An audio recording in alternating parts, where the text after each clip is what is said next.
Good evening, guys, girls. We got Mike up in the top. He gets a center square if we have three more coming, one more at the bottom.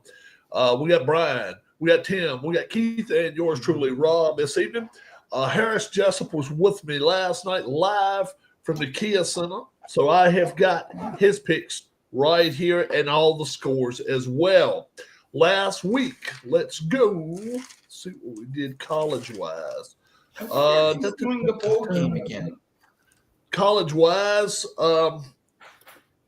Mike went with Florida, and he was the only one that went with Florida, and they walked. Me and Mike went with Ohio State. They took care of business. And I was so close. That was it. I only picked Alabama to win by I think 38 points, and I just missed. Yeah, just a little bit. A little bit. Texas couldn't cover 20.5, so Brian and Rob, we took care of that one.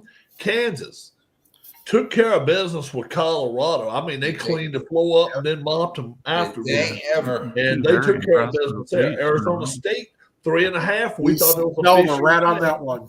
Mike and Keith both took Arizona State. Army, Notre Dame.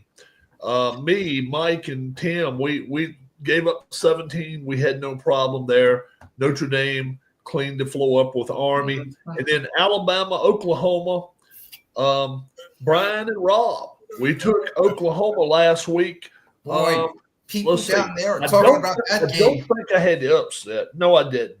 I just went with a 4-point win for Alabama, and Oklahoma took them to the woodshed. So, and over-unders. This is pretty good. Out of, 7 games. Keith got 2. Tim got 3. Mike got 3. Harris got 3. Rob got 4. Brian got 5. So that's the way we took care of Amazon commercial last week. We're ready to start with Mike this week. We got Oklahoma State, and they're heading to Colorado. Colorado's got to lick their wounds after last week. Thank God they're home. Colorado's at home. Yeah. Colorado's a 16.5 point favorite here. 64.5 is the over-under in this one. So they think it's going to be a track meet. Mike, go for it. Yeah, I think it's going to be a track meet also because, this could be Deion's last gasp chance to build for the pros. I still think, I don't care what anybody says, that he's going to coach Dallas. Maybe he'll coach my team. Look at what I've been writing. We're number 1 in the draft. Woo-hoo. Maybe he'll take his son. I don't know if he wants to put up with New York media. Football Thanksgiving. How many times can you figure this out? That football season in the New York metropolitan area is done. It's done. Even though you hear it on the radio, I had to hear comments from Viages that it's done. We don't care now. They worry about the Canucks. We're worried about the Canucks, the Islanders, the Icelanders, and the Rangers. But for football, done. We'll watch the playoffs on TV. Who do you like here, Mike? My Christmas carol for that. Stay tuned. This is going to be a track. Could be a track meet. It depends on the weather in Colorado. That's a lot of points, 18.5. I'm going to take Oklahoma State. I got 16.5. Same thing. I'll still take Oklahoma State. I think it's going to be a closer game than most people believe.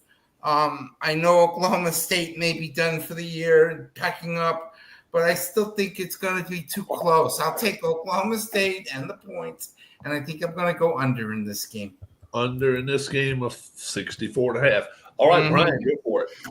Mike Gundy is probably coaching for his job. He has not won one conference game this year. He's 0-8 in conference. Colorado's 4-0 straight up, and against the spread at home, so they play pretty well. It's going to be cold in Colorado, and I'm not sure those Oklahoma State boys are going to like all that cold weather. So I don't know that it's going to be may even be a little bit of snow. I've got Colorado 30, Oklahoma State 17. So I guess I'm looking at Oklahoma State covering, but I don't think it's going to be a runaway train as All far right, as the and you're score going to goes. go under. All right, Tim. Well, from what I'm looking here, Oklahoma State has not done so well in its last few games. Let's see. You gave up 56 to Texas Tech. You gave up 38 to TCU. You gave up 42 to Arizona State. And you gave up 38 to lowly Baylor. And 38. You've given up 38 or more points, except for the game. So 2, 4. So last 7 games, you've given up 38 or more points. I expect that to continue. In fact, why not? Colorado 48, Oklahoma State 30. 48 to 30. Oh my God. Going over. And Tim will take Colorado, and he will easily go over the total. Keith. I'll go Colorado 41, Oklahoma State 21. That's a little bit under. I was And you'll take Colorado. I was considering taking the points, but I don't know. I just have a feeling Colorado after the loss last week, they'll put a bunch of style points up, if it even means anything now. But I think they will. Right. Yeah, it means Deion's going to go to the Giants or the Cowboys. Harris is taking Colorado to win the game outright, 37-27. So he's going to go with Oklahoma State and the points, and just by a half point, he's going under the total. Harris will go under. Rob, on the other hand, is seeing a blowout here. 37-14. I don't think Oklahoma State gets in the end zone but twice the whole game. 37-14. I'll take the Buffs, and I will go under the total. We're going to Saturday now. We got 7 games on Saturday. All of these pretty much are rivalry games. We're going to start with Brian now. Michigan, the Wolverines, Pride, that's what they're playing for now. They're going to Ohio State. Ohio State is a 20.5-point favorite against these Wolverines, and 43 is the total. Go for it, Brian. Yeah, this is probably the biggest rivalry in America. Michigan's won the last 3 games, trying to go for their 4th. Michigan's run defense the last 2 games has been pretty spectacular. They've allowed only 50 yards rushing on 53 attempts the last 2 games. So I think I see a lot of short passes from Will Howard. He's throwing at 74%, 2,600 yards, 26 touchdowns, 6 interceptions. I've got Ohio State winning 31-14. My sister used to work for Ohio State. She has 2 big parties a year, this week and July 4th. That's when she had her 2 big So parties. you'll take Michigan and the points and go over. Yes. All right. Tim. Yeah, I was strongly debating this. What the 21-point win I was going to take. The number does scare me, but I think the fact that they gave up the touchdown in the first Ohio State, that is, for touchdown on the first drive against Indiana, and then Indiana got absolutely nothing until the 4th quarter. 35-14 Ohio State. 35-14. So Tim will take Ohio State and give the points up and go over. Keith. Yeah, part of me thinks that, Ohio State having the trouble they've had against Michigan with a chance to beat them might run the score up if they have a chance. But I just have a feeling Ohio State's only going to score about 30, and Michigan will scratch out maybe 10. So 30 to 10, that would be 20 instead of 20.5. So you'll take Michigan, and you'll go with the under. All right. Harris says this is going to be a shootout. He thinks he's going to be running up and down the field all day. I don't see it myself. We'll see what happens. 38-28 is what he thinks. He thinks Ohio State wins this ball game, and he will go over. So he's taking Michigan and the points and the over. I don't see how Michigan's going to score on this team. I really don't. Michigan's offense sucks. I think it's a blowout.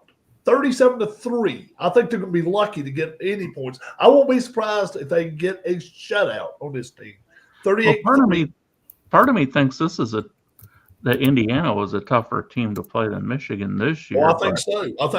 I think Indiana would beat Michigan this week if they was playing in Michigan. I just kind of wonder if Ohio State might just not be quite in sync this week. Well, I think they realize they got to have this in order to go to the Big Ten championship. So I think they'll play. So I'm taking Ohio State and under the total. Michael. This is kind of a big mental thing for the Ohio State coach too, isn't it, Tim? I mean, he's kind of he has lost the last 3, and you lose 4 to Michigan, you're kind of done. So I'm just wondering if his decision making might get influenced by that a couple times. So to me, Fox is making a big deal out of this game. Why? I can't see it. I have no intent. I probably will watch a little of it, but I don't see any intention of it. So they're both going to go to bowl games. Big deal. Ohio State is in the playoff, hopefully. But defensively, I just checked, and Ohio State defensively only gives up 10.5 points a game. And I think somebody had a nice score. I think Keith had the right score, but I'm going to go a little lower. I'm going to go Ohio State 28, Michigan 10. 28, like a regular TV game. So you'll take Michigan in the 20.5 points. Yeah, I think that's too many points again. And you'll go under the total. All right. Correct. Hold on, Rob. Before you go to the next game, the last time that Michigan scored 3 points or fewer in a game against Ohio State, 2007, when it was absolutely crap weather, when Ohio State won 14-3. Oh, okay. Where was that? Is it going to be crap weather this weekend? Who knows? Michigan. That was in Michigan. Cold and clear. That was in Michigan, wasn't it? Yeah, it was. So make a big deal out of Chris Wells had a long touchdown run to give them the 14-3 lead. And I think clear weather hurts Michigan here because I think on a level playing field, they have no chance. That's what I think. That's just my thinking. I just think they're blowing this game wide open for nothing. We're going to Tim. South Carolina, the Gamecocks, and they have been the last few weeks maybe the hottest SEC team out there. They are going to Clemson, Death Valley, and Clemson 2.5-point favorites in this ball game. 49.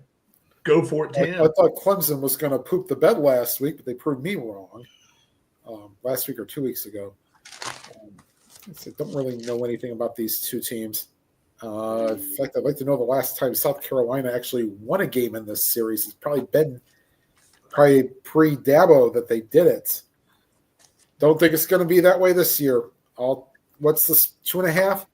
I'll take Clemson 28, South Carolina 20. 28-20. That is 48. So you'll take Clemson, and you will go with the under because 49 is the over-under. Who was the coach there when they had pretty good defenses? Was it Holtz or? Where South Carolina? What are you thinking of? South Carolina. South Carolina. They had Holtz was there and Spurrier was there for a little while too. Yeah. I love the commercial with Spurrier. When he does it for Florida. Spurrier didn't have the best defenses in the world. Might have been during the Holtz era. It might have been. That's what I'm thinking. It was probably Holtz. Right. Go for it, Keith. Yeah. Unless you're thinking Will Muschamp. It could be. I don't really remember what years it was, but yeah, this game could be kind of tricky to pick. I think Clemson will win because they've been pretty good most of the year. I just don't know how many points they're going to score. I'll say Clemson wins this one 27-23. 27-23. That is 50. So Keith will go with Clemson and the over. Harris has this a nail biter. He really does. And a high score too. 31-30. He's got South Carolina with the upset in this ball game. So Harris is going 31-30, South Carolina, and the over. Me personally, I like South Carolina in this ball game. I have no reason not to. I think they have the better offense. I think they got the better defense. Cade Klubnik may not play this week. He's only injured. He's listed on the injured list. I don't care if he does play.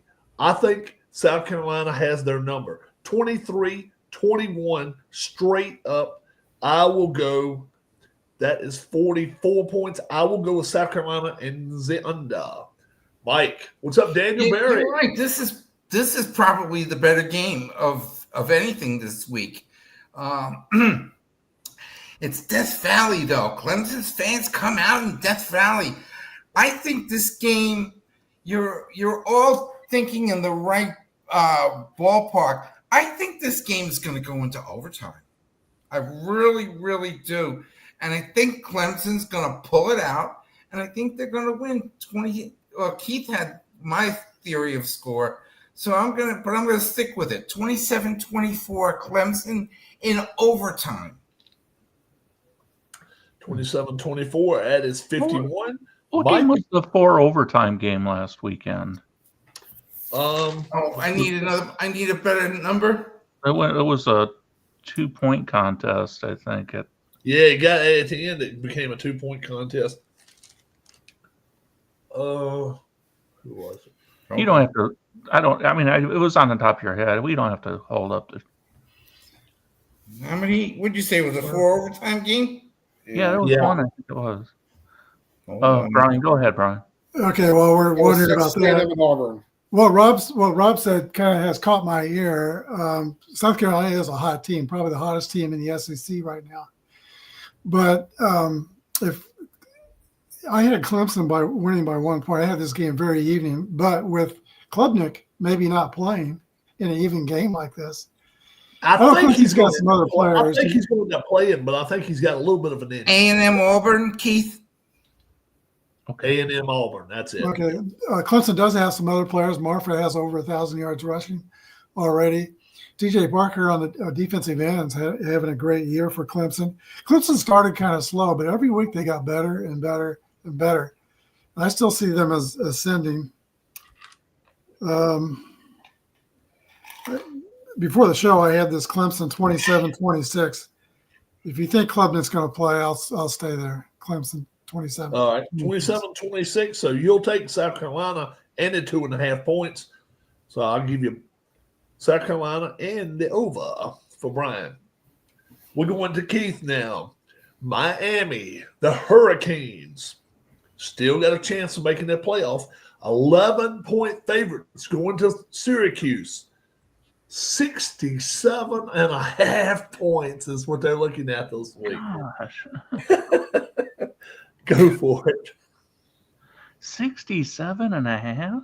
67.5 with these two teams. Yep.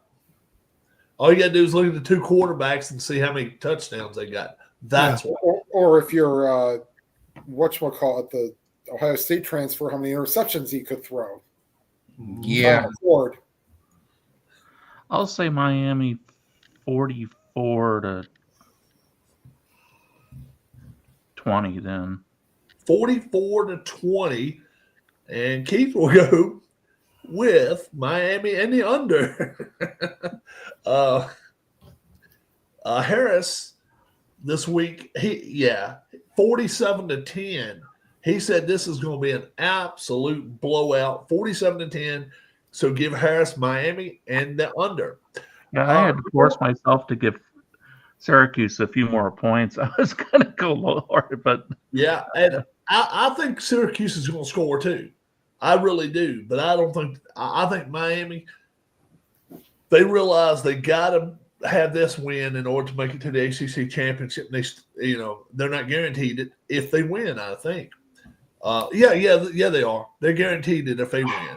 So, 38-21, Miami wins this ball game, covers 11 easy, and we're still going under the total. Michael. It's indoors, though. So if it's indoors, this is what a track meet is usually. Track meets are usually can be. I know they can be either indoor or outdoor.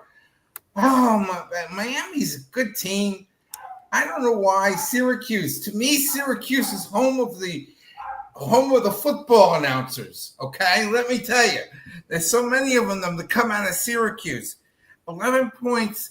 I think that's the right number for that. I'm gonna go Miami 35, Syracuse 20. 35-20. That'll be 55. Mike will go Miami and the under. Brian. Yeah, I think the line is about right, 67.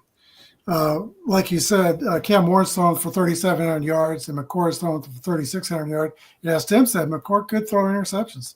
So that may hold Syracuse's score down. I would like to see a game in that dome someday. It's kind of a bucket list thing for me. So I got going under, though. I have Miami 35, Syracuse 26. 35-26. So he's actually going to take Syracuse's side there with 11 and go with the under. You could buy a ticket for $40. Tim. Like I said, you don't know what Kyle McCord you're getting. I mean, obviously Miami should be the better team. And they're probably going to want some style points going into the ACC championship game if they're going to win, which I believe they are. So I'll say 46-23 Miami. 46-23. How about a good 69 points there? So Tim will go with Miami and the over. All righty. Coming back to me now. Auburn. And that is Harris's favorite team to even talk about. Auburn against Alabama. Alabama, 11.5-point favorites in this ball game. 52 points. Harris says Bama is not good for 11 points. They're not going to cover this. 37-28. He likes Bama to win. And the 52, not a problem. So he's going to take Auburn and the points and go over the total. I think it's going to be a last-second touchdown or maybe a last-second field goal. But there's no way in hell I see Alabama win this ball game by 11.5 points. I just don't think so. Auburn is going to show up this week. Bama wins 27-21. I'll take the 11.5. I'll take Auburn, and I will go under the total. Michael. You know who gets screwed up by this game? CBS. Okay? This was a CBS game for many, many years. And now it's on ABC. And I don't know. It's kind of different. They're not losing a lot this year, though. It's lost a little bit of its luster this year. It has because, you know, they're both Alabama's the home team, and it's a war anyway. How many points? 11.5. Oh, come on. That's too much. It's gonna be a closer game than most people think. Again, I'm gonna go over this time. I think it's gonna be like a 30-27 blowout, or not a blowout, but I think Alabama will win 30-27. They want to show off their home team, and they want to take advantage and deal with last week's loss, and they're going to come out fighting. So, all right. So Mike takes Auburn with the points and right. the over. And go the for over. it, Brian. Nick Saban will be proud. Alabama was embarrassed last week when they went to Oklahoma. And, there's going to be some pride on the line here. Jalen Milroe, after the first couple of weeks of the season, has really not played very well. Defense is still good, 11th in the nation on defense for Alabama. Auburn, that's Hugh Freeze, the old Liberty coach. You're very familiar with Hugh Freeze. Oh, yeah. I'm taking Auburn with the points, but I've got Alabama winning 29-20. 29-20 is Oh. 49. Auburn is very aggressive with their play calling, and I think it's going to lead to a few turnovers. Yeah. All right. So Brian will take Auburn with the points and the under. Tim. I mean, like what Alabama team are you getting? You're getting decent Alabama. Which Auburn team are you getting too, though? So. Right. I think Milroe will have a better game. He can't be any worse, for God's sakes. So I might be, I don't know if I'm on the island here. How about Alabama 31, Auburn 13? 31-13. That's 44 all day. So Tim will take Alabama, and he'll go with the under. Keith. Well, all right. I'm thinking about this game a little bit, and Alabama's, kind of on a down year, new coach. They've already got 3 losses. They're coming off an embarrassing performance last week against Oklahoma, and Auburn's coming off of an exciting win that went to all those overtimes against A&M, I think. And I remember last year how that game ended and how Alabama was up, 4th down, and Milroe just throws the ball up in the back of the end zone, and the guy caught it. And he gets a foot down in the corner. Gets a foot down in the corner of the end zone. Yeah. So I think just all those little factors together, Auburn's going to come out playing, I think, at their best, and I really question whether Alabama will. So I'm going to pick an upset in this game and take Auburn to win it 26-24. 26-24 is 50 points. So Keith will take maybe Auburn. a kick in maybe a last-second field goal to win it. These teams have had some dramatic wins, like that missed field goal return, and then didn't Cam Newton have kind of an exciting comeback win or something against them? Yeah. So Keith will take Auburn for the upset, and he'll go with the under. Yeah. All right, Michael, we're going to your area, brother. Texas. I know Texas A&M in Texas, right?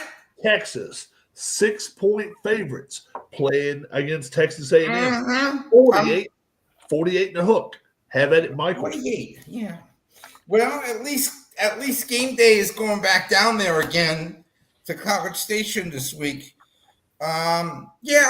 I figured that's probably the right choice of the game. Texas is playing good. Evers had a good game last week. I'm still waiting for Archie to come and play, but I don't think he's going to play. A&M is going to be playing in front of 100,000 people, and this is like a war. It's been to the point where they had to move the fire burning because they can't have it on campus because years ago people got killed in that incident. That bonfire. Yeah, now they have it outside the campus, so they're allowed to do it. But it's one of those, it's big and bright, and I hate to say it, but it's a Longhorn win. How many points? Yeah. So how many points? 6. 6. Yeah. Texas 31, Texas Tech 20. 31-20. So Mike goes with Texas in the over. Will you lay down? Mike, can you mute that, or somebody mute that? Thank you. Yeah, because we don't want Copyright prop. Yeah. Oh, yeah. All right, Brian, go for it. Mike, you might get to see Arch Manning. Quint Ewers has a bad ankle, and he is questionable for this game. So if he can't make it, it will be Arch Manning. Well, I think Arch Manning is just as good as Ewers, and when he played earlier, the stats match Ewing. I don't think they're going to lose anything if he's playing. Texas A&M must win to get in to the playoffs. They lose, they're going to be out. They're mostly a running team with Moss and Daniels. And Marcel Reed is a running quarterback for Texas A&M. Texas is a pretty good run defense. They're about number 12 overall on defense. So It's going to be tough for A&M, I think. Texas 30, A&M 23. 30-23. Brian goes with Texans in the over. Tim. Oh, don't know what to really make of this game, but I mean, 6 points. I've usually gone with the team that the cover or the take the points. This time, I think this game could be a lot closer. So it's 6.5. 6 straight up. 6 straight up. Okay, so take some like 5. I'm trying to think of a good score here. Yeah. Oof. How about 21 to 17? Who you like? Give me Texas. Texas is going to win, so you'll take A&M and the under. Mm-hmm. All right. I don't know why. Just Keith. goes. Everybody, go buy the CD from Mo Bandy, Deep in the Heart of Texas. It's great music. You heard a promotion of it here just a little bit earlier. Do the guy a favor and go buy his music. Texas, I think, will win. I'm thinking 34-27. 34-27.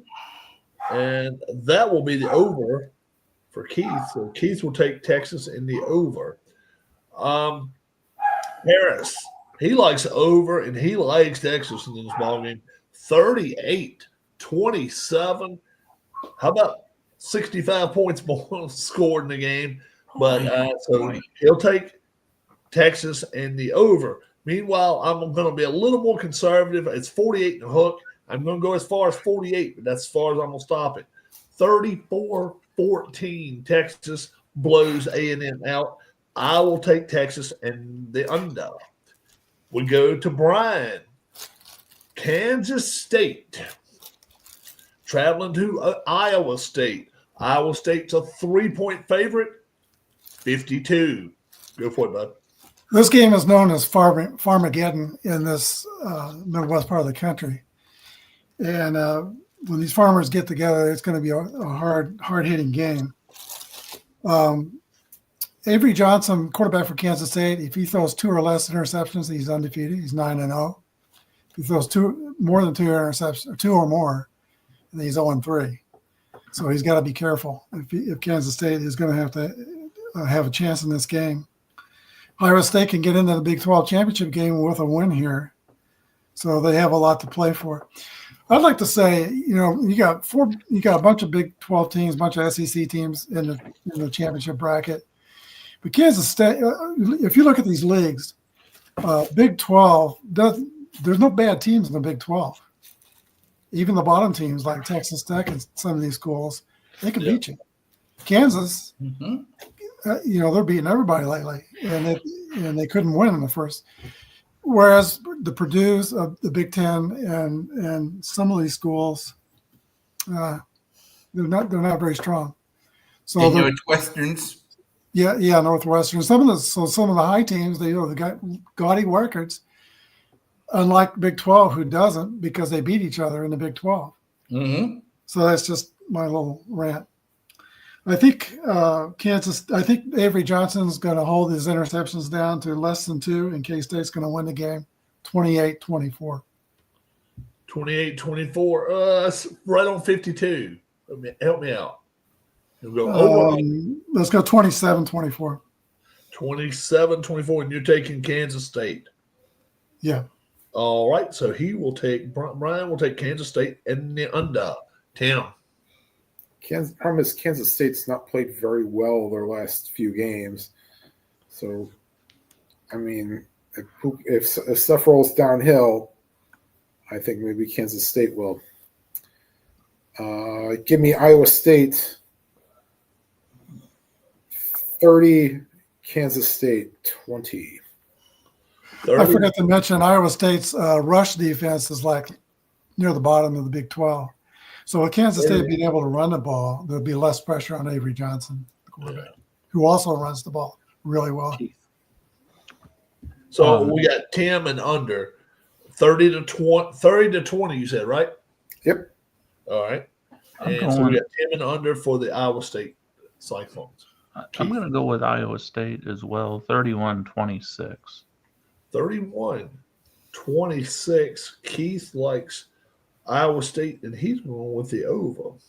Harris, he thinks it's going to be a little bit of a squeaker here. He's just going to go over the total, 29-24 Iowa State, and he thinks he's going to win by 5 points, so he's going Iowa State in the over. Meanwhile, I like Iowa State a little more comfortable than some of you guys do, 29-14. I'm going with Iowa State and the under. Michael. Brian, just an FYI, Iowa State gives up 5.32 yards in running. Kansas State gives up 5.33. So it's kind of even in the rush defense in the rush defense department. Yes, but Kansas State has better runners. DJ Gibbons, Yes, they do. Avery Johnson are better runners than what Iowa State. That I agree with. One big difference. I don't know if I'm right about this, but I think Iowa State will win because they have, and this comes to my head, home field advantage. Isn't Iowa State the team that at the end of every first quarter, their bench turns around, and right next door to Iowa State That's Iowa. That's Iowa. Children's Hospital. That's Iowa. That's Hawkeyes. That's the Hawkeyes. Oh, it is the Hawkeyes? Oh, well. But at least you know. I still think with the home field advantage, Iowa State will win. I think it's going to be a lot less scoring than a lot of you guys think. I think Iowa State will win 23-18. 23. I'm on an island. Yeah, he is. Ryan's on an island. Mike goes with Iowa State and the under. We're going to Tim. Another Big 12 matchup here. So it's going to really actually 3 of these games. Big 12 matchups are going to decide who's going to be in the Big 12 championship. Mm-hmm. Houston, the Cougars, going to BYU. BYU is a 12-point favorite. 41's all they're saying is going to get scored in this game, though. Tim. Man. BYU has fallen off a cliff the last few games. So I don't know what's going to prevent them from not going off a cliff. Houston, though, probably hasn't shown me a whole heck of a lot. So I'll say, what's the spread? BYU by how much? 12. BYU 19, Houston 13. 19-13. Tim will take Houston and the under. Keith.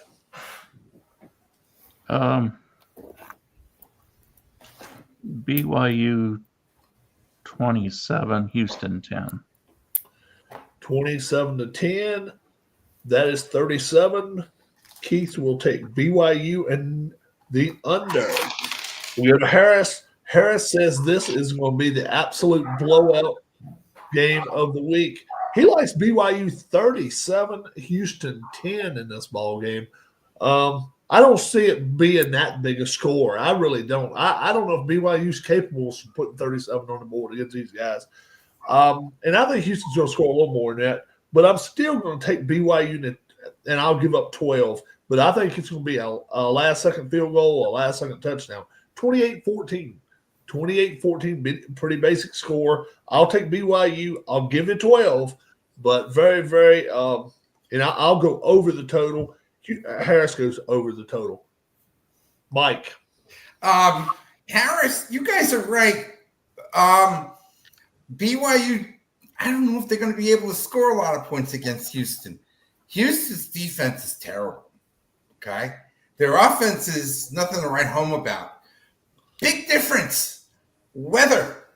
I think it's going to be cold up there in Utah, and I think that the Cougars can play better in the weather than Houston can. I don't think the score is going to be that high. Both of them's Cougars. Huh? Both of them's Cougars. Houston and BYU. And BYU the Cougars too? Yes. They are. Yeah. Yes, they are. I think the Cougars. The Cougars against the Cougars. I think the Cougars going to end up playing Anyway, Zach BYU. Wilson's going to be out there doing the coin That flip. sounds like a certain bar on a Saturday night. Cougars versus Cougars. That sounds like a high school playoff here in Texas. Yeah, Zach Wilson will be there. Returning Returning back home. Think about that. BYU, so Zach Wilson could be there. BYU, it's going to be a blowout, but not the huge blowout like everybody thinks. BYU 24, Houston 7. 24-7. Still a So blowout. Mike likes BYU, and he's. I like the Cougars in the under. Brian. Okay, people are kind of thinking about BYU. Man, they fallen off the cliff. They lost to a couple of games here. They lost to Arizona State and KU. They lost two very good teams. They also have the only win over SMU, and they beat K-State. So Houston, the last two games, they've only scored 13 points. So I don't think they're going to score very many up here in the cold either. BYU 24, Houston 10 is what I have. 24-10. Right. You got BYU winning? Yes. 24 BYU. So Brian will go. Cougars with 24, BYU. Cougars 10. I like that one even better. All right. Okay. We're ready to go to the pros. And from last week's NFL picks, Tim got 5, Mike got 4, Harris got 7, Keith got 7, Brian got 5, I got 7, and over unders, I got 4. I'll mention that real quick. Brian got 5, Tim got 7, Keith got 7, Harris got 10 over unders. So really good this past week with the over unders. Those were good. Our locks, we'll get to those in a little while. 3 of us ended up blowing the locks up. All right, let's start with Keith. Is it Keith or Tim's turn? I think it's Keith's turn. Didn't you ended things, didn't you, Brian? Just now. Yeah. Okay, let's start with Keith. We got Thanksgiving Day. The Bears at the Lions. The Lions are 10.5-point favorites, 48. Keith. Yeah, I think the heat's really turning up on Eberflus right now. The guy calling the plays seems to be doing much better for Caleb Williams. The defense plays hard, but both sides of the ball, they just make too many mistakes. And the Lions coming off a road win in Indianapolis, home on Thanksgiving, division opponent. I just think the Lions are going to play very well. And I don't really expect the Bears to play real well the entire day. They might have their moments, but Detroit will win this game 34-14.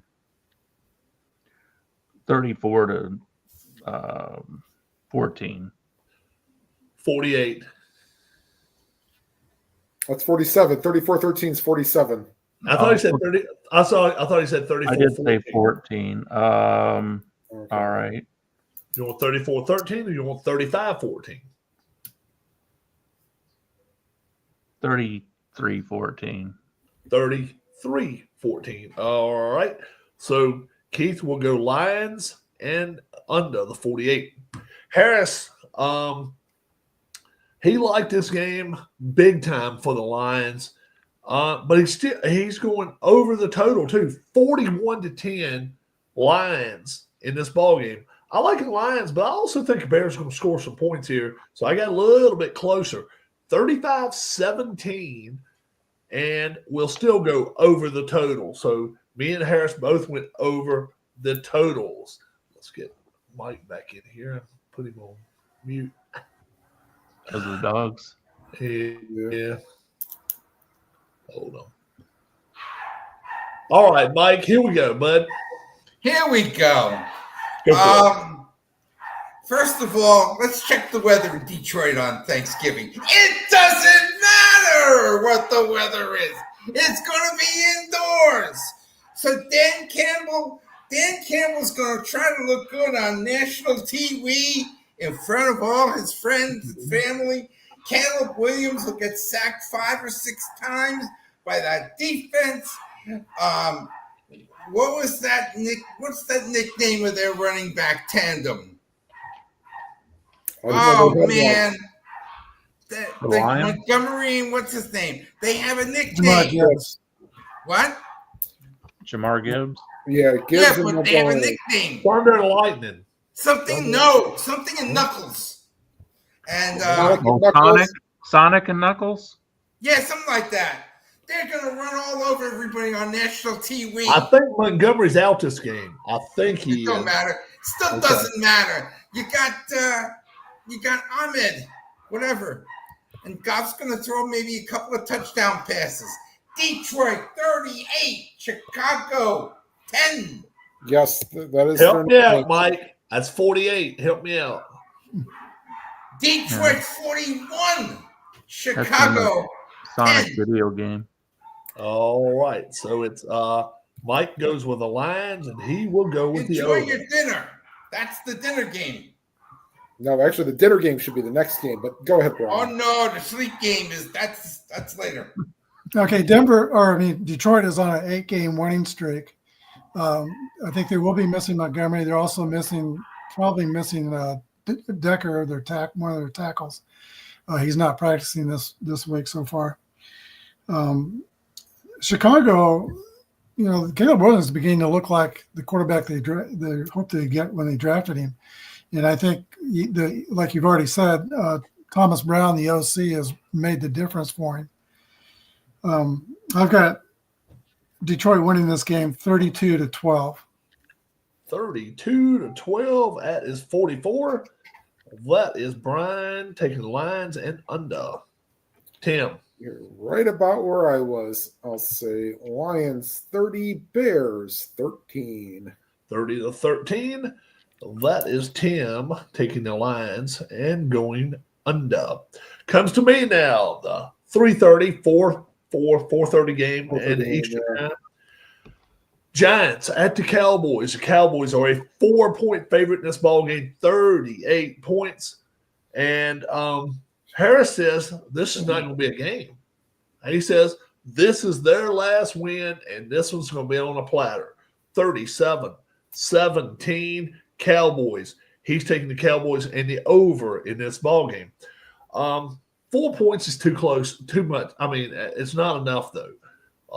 When you go switch quarterbacks a third week in a row, or actually 2 weeks in a row, but you're going to your third quarterback. Yeah, I just don't like where the Giants are sitting right now. I think they're in bad shape. But the Cowboys are not world beaters. 20-13. I'm taking the Cowboys. I'm going under the total. Let's go to Mike. Hold on here. Hold on, Michael. Mm-hmm. He's got to unmute you again. There we go. There we go, Mike. Go for it. Go for it, Michael. All right. This is the snooze game. You want to be like that guy, like us men who unbutton their pants after eating 5 pounds of turkey and go to sleep with the formaldehyde or whatever they call it. This is the game you sleep through. My Giants. Formaldehyde will put you permanently to sleep. Yeah, whatever. Tryptophan is Formaldehyde. Formaldehyde. I love that. Yeah, a different tradition in Texas. And I don't even know if the halftime entertainment is going to be that good. That's how bad it is. I forget it. I think it's going to be that Lacey, the country singer, Lacey Rainey. She's doing the halftime, and of course they'll have the bowl out. So the man the Salvation Army thing will jump in it and get fined by deep pockets. Oh, this is going to be such a terrible game. I think the dog show is probably going to be better than watching this game. Well, that's a rerun of the dog show by that point. Well, it's not it's a rerun of the parade, actually. I'm going to say this, and God only knows, because that's the end of Joe, and the general manager is going to be fired, and we're still going to have the number 1 pick. But I think we're going to find a way to beat Giddy 27-20. And a big piece of metal will probably fall on the Giant sideline and land on 27-20 is our heads. 30 is 47. Maybe. So Mike will take Giants, and he will go. So who's eating the turkey legs, Michael? If the turducken legs? If the I'm Giants having a turkey breast, so I don't care. Well, no, but okay, never mind. Go ahead, Brian. I don't know what they serve for Thanksgiving dinner in New York City, but I know hope is not on the menu. Oh, definitely not. I can tell you that from fact. Drew Lock will probably be playing quarterback. DeVito's out. And I think he's a better quarterback than I talked about that last week, better quarterback than DeVito anyway.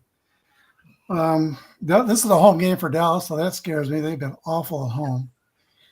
And I think it's because the players are just distracted. They're out partying when they're home and things like that. Now you got Thanksgiving dinner going on. I don't know. But I've got Dallas squeaking by a close game, 27-20. And I forgot to tell you one other thing. I think it's interesting that. I'm sorry, Brian. Yep. You can buy a game ticket cheaper than buying a turkey. I think it's interesting that Jerry Jones is talking about this week about extending McCarthy's contract when they play the Giants. Next 5 weeks, they got some tough teams, and they're not going to win any more games after this week. Does Jerry Jones need to have his head examined? Yeah. Well, okay. Yeah, probably. But really need to have his head examined, and not. Oh, we know that. Never mind. I'll probably see a defensive touchdown or two for the Cowgirls. 31-6 Cowgirls. 31-6. Tim still just barely going with the under. Get a ticket for $20. Keith. I just think this game's going to stay close pretty much all day long. I don't know, not just because Dallas is at home, but I just have a feeling that the Giants' offense will play steady. They've got a defensive lineman, if he's healthy, that and I don't know if he is or not, but it's pretty good at racking up sacks. That could help out a little bit. And eats chunky soup. Well, that's good. I don't know. I'm tempted to pick an upset, but I'm going to take Dallas 23-20. I just have a feeling the Giants are going to hang around and hang around and hang around. 23-20. So Keith goes with the Giants, and he will go with the over. All right. We'll go out, coming back to you, Mike. The night game, Dolphins. I think it might be the game of the three. The Dolphins heading to the Packers. Packers 3.5-point favorites, 47 and a hook. You know, I like this game too. First, I just checked the weather for the game. It's going to be partly cloudy, 35 degrees. That's a Lambeau Field night if I ever heard one. So that's good. Tua, I don't know how well he's going to play in this cold weather, but Love has to play in this cold weather too. Green Bay is playing well. The Dolphins are going to be fighting to try to get a wild card, and they're still fighting. Green Bay's fighting to get a wild card, and they're still fighting, but I think Green Bay's going to have the edge. It's going to be a cold night there. I think it's going to be a fun game to watch, and even the halftime entertainment is good because it's a violinist named Lindsey Sterling. And I am looking forward not just to watching the game, but to watch her perform. She plays electric violin. Meanwhile, back at the game, Green Bay wins this game 24-20. 24-20. That is 44 points.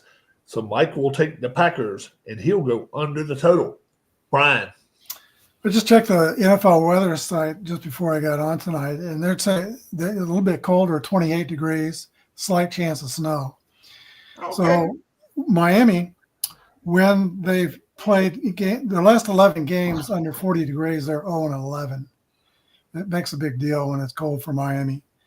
Shaq Barrett, I'm retired. He's on their roster now. I don't know if he'd be playing this week, though. Tua threw 3 interceptions against Green Bay the last time he played the Packers. Green Bay, Josh Jacobs had 3 touchdowns last week. Jordan Love's got to limit his turnovers. And Dobbs and Alexander are not practicing. They're doubtful for next week. So I got Green Bay winning over Miami 28-14. I know it's not -13 like it was when they came here for the playoffs last year, but they just don't move very good in the cold. So you'll take the Packers, and you're going to go with the under. Good call. Yeah. Brian. I think it's going to be a closer game. I'll say Packers 27, Dolphins 24. 27-24. And Tim will go with Packers, and he will go with the over. Keith. I was thinking like 29-22, but I'm going to lower that a little bit to 26-19. Take a 26. field goal off for both teams. 26-19 is what, 45? Yeah. Keith will go with the Packers and the under. Harris says, I'm going to be bold here, folks, and I'm taking the Dolphins. He says Tua's the best quarterback of the two. I agree with him. But right now, 27-17, he's going with the Dolphins, and he's going with the under. In the cold weather. I feel the same way. I think the better quarterback wins in this ballgame. Tua, I think they're going to go out there and beat the Packers. I'm not going to say soundly, but I think they beat them. 27-20, I will go with the under. Harris, let's see, 27-17, 30, 44. Oh, let's see. I went 27-20, and that's 47. Okay, yeah. So that's under. So me and Harris both with Dolphins and under. He went 27-17. I went 27-20. We go to Brian. Let's start on. Hey, how about this one? Friday game starts with you, my friend.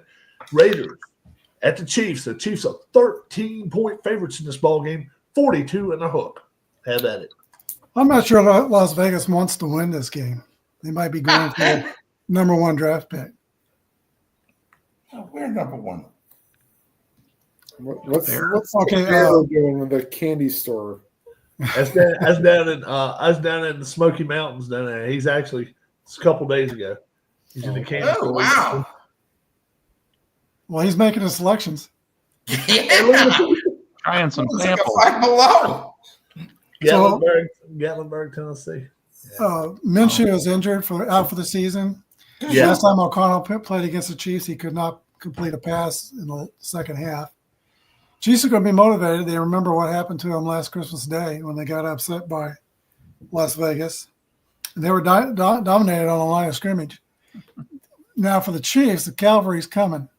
Tuesday they cleared up 2 spots for Isaiah Pacheco to come back and Charles Omenihu. I'm fairly certain that Pacheco, he was non-competitive today, but I'm fairly certain Pacheco is going to be starting to play Friday. And Omenihu may be out there Friday. And then the Chiefs finally signed left tackle DJ Alexander, former of the Arizona Cardinals. He was all-pro in 2021. He had a serious knee injury last year. Chiefs have been following him for more than a month, following his recovery. They believe he's ready. They believe he's physically ready, so they signed him either the night before last or last. I think it was the night before last. He was at practice today. So I don't know. Andy Reid said the only thing he needs to learn is some terminology, and he may be ready to go. So he might be out there as well. So the cavalry's coming. Some of those injuries are coming back, and I think the Chiefs will benefit greatly. I know when the Chiefs are favored by double digits, it never works out that way. It always takes a last-minute field goal or some great block kick or something. But I think this one, they're going to win by double digits, 30-13. 30-13. That is just a bit over. So Brian goes with Chiefs and the over. We go to Tim. I mean, I don't know what to think of the Chiefs anymore. If they win, great. Yep. But trying to figure out point spreads for them, yeah, I might as well roll a decide or die or flip a coin. 13 is what they're favored by. Which is what they're favored by.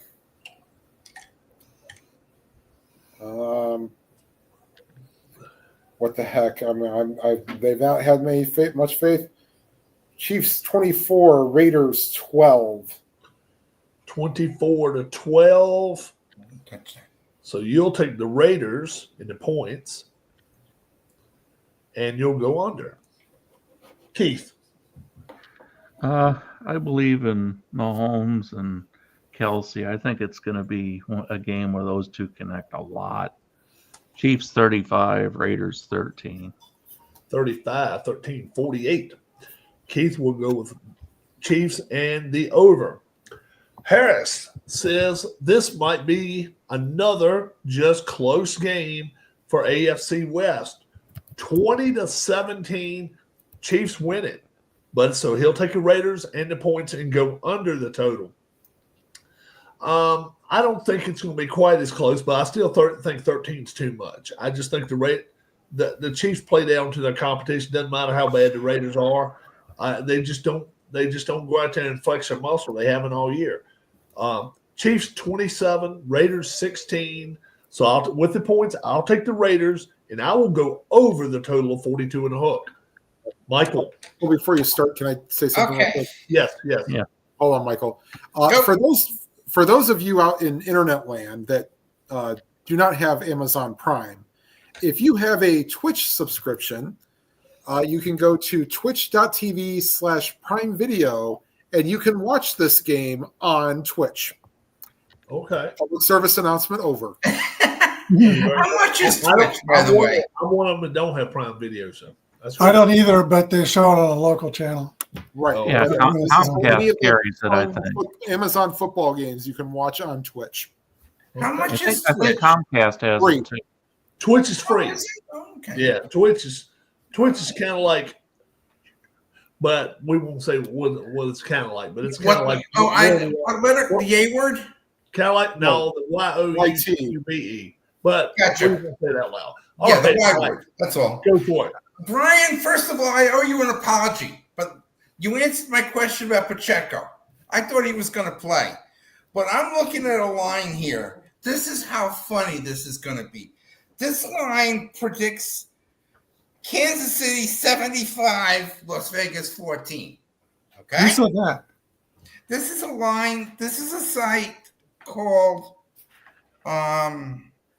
it's a site that does all these football games. They have odds and all that, but that's what it said. I have it in black and white print here. It says Kansas City 75, Las Vegas 14. Okay, It's gotta be a misprint. Is that going to be your score, Mike? huh? Is that going to be your score? But you know what? The next good thing is it's the Chiefs are 85% chance to win. And you know what? I think Antonio Pierce is fighting for his job.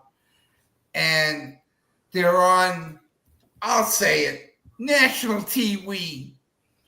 And they're playing in Kansas City. So LV has trouble. But it's an AFC West game. It's the old John Madden game and all that. Does it matter to me? No. Mahomes 30. No, achoo. 7. 30-7. So Mike will take the Chiefs. And I've got a bit of a pet peeve with the Chiefs right now. Their defense has struggled the last 2 weeks. And I think it's kind of a little bit over contract problems in that, 95, Chris Jones wants to play. Once again, he has incentives tied to his sack numbers. So he likes to move around to whoever he thinks he can beat for a sack. And it's not working out too great in general. I would like to see him stay a defensive tackle and push the middle and then funnel a quarterback toward Karlaftis or whoever's the other end, or AOC or Mike Dana on the other side. I think we get more sacks that way. Yeah. And I think they're just letting him do it. But I think when the playoffs come, they're going to go back to playing with him. Chris Jones will have a game? If he plays defensive tackle, he'll have a better game. There was a play last week on the goal line where he just didn't get any leverage, and sometimes he stands up too much. Okay. That's kind of a problem. Who was he asking about? Chris Jones. Oh, okay. Yeah. So But let's yeah, see. it's a blowout. We're going to 75-14. Is it Tim's turn? Yeah. How has Karloftis been playing? He's been playing pretty good. He's been playing well. Not as many sacks as last year, but again, I think that's because we're not getting a push up the middle that we normally get when Chris Jones is in the middle. Yeah. But yeah, Karloftis has been great. He's been fine. Tim, we got the Texans, 6-point favorites, going to the Jaguars. Maybe everybody's trash dump of the year. I don't know. 43 is the total. Could take it over, Tim. No, the trash dump of the year is that idiot drunk driver that killed Johnny and Matthew Gaudreau. He's the trash. There you go. There you go, Tim. I agree with you 1,000%. Speaking of this, the Texans can't buy a victory right now. You lose to the Titans, for God's sakes. The Jaguars are the biggest trashed up football team of the year. I'll say that one. No, Giants are. Yeah, all right. Well, so they can both like their dumpsters together. Yeah. Thanks, Tim. I'll say Texans 27, Jaguars 11. 27-11. So Tim will take the Texans and under. Is that Keith. scoregami or something you're going on there? Or? No, just the. Well, Okay. if it's 27-3, then they need 3 8-point scores to get even. So I'll take Houston 24-16 in this one. 24. And by the way, That's what Rob was 44. talking about with YouTube, I mean, we like YouTube. We're here on YouTube, and we want everybody to come here and see us on YouTube. Yeah. If for no other reason, just to laugh at us and how stupid we are. But please, Yeah. please show up. That's it. 26-11 26-16. is not a scoregami, by the way. 24. What'd you say? 26-16? Keith? 24-16. 24-16. Okay. That is Keith was taking the Texans and going under. My man Harris says the Texans are going to blow them out of the water. 31-7. He's got the Texans and going under the total. I got 25-9. 25-9 Texans and under the total. Mike. I think it's a battle between running backs. Joe Mixon against Travis Etienne. Okay? Etienne had a wonderful year last year. And look at him now. Piece of garbage right now. Is Trevor playing? I don't think so. You know what they should do if Jacksonville wants to get out of this slump? I think they should find a way to give a trim to Trevor's long grainy hair, It could work for some people. I don't know if it would work for Trevor. But Houston and CJ Stroud has really impressed me. Houston 28, Jacksonville 10. 28-10. Mike will take the Texans and he'll go under. Yeah. Brian. I got 27-10. Oh, get out, really? All right. Jacksonville is, like you said, a dumpster fire. Trevor Lawrence might not be playing. Houston is really needing to win. They've lost 3 of the last 4. CJ Stroud's kind of having a sophomore slump. He started slow last year, but he really came out of it big time. He's not been coming out of it. He does have his troops back, and Joe Mixon's having a great year, so I think Houston prevails easily. This guy up here, he predicted that sophomore slump for CJ Stroud. Oh yeah, I said I thought for you talking about for Stroud. Yeah. Yeah. I said I thought he'd had problems, and he has had problems. Let's go to Keith. We got the Chargers, 1.5 favorite, heading to the Falcons. 47. In Atlanta? In Atlanta. Mhm. Cousins is healthy, right? He's supposed to start. Yep. I don't know. And kind of a need game for Atlanta, and they're at home. Chargers missing some weapons. Chargers missing 3 starters on defense. And J.K. Dobbins. And J.K. Dobbins is out. He's out. Yeah, I heard. Eventually, yes. Most likely out, yes. Yeah. Atlanta's 6-5, but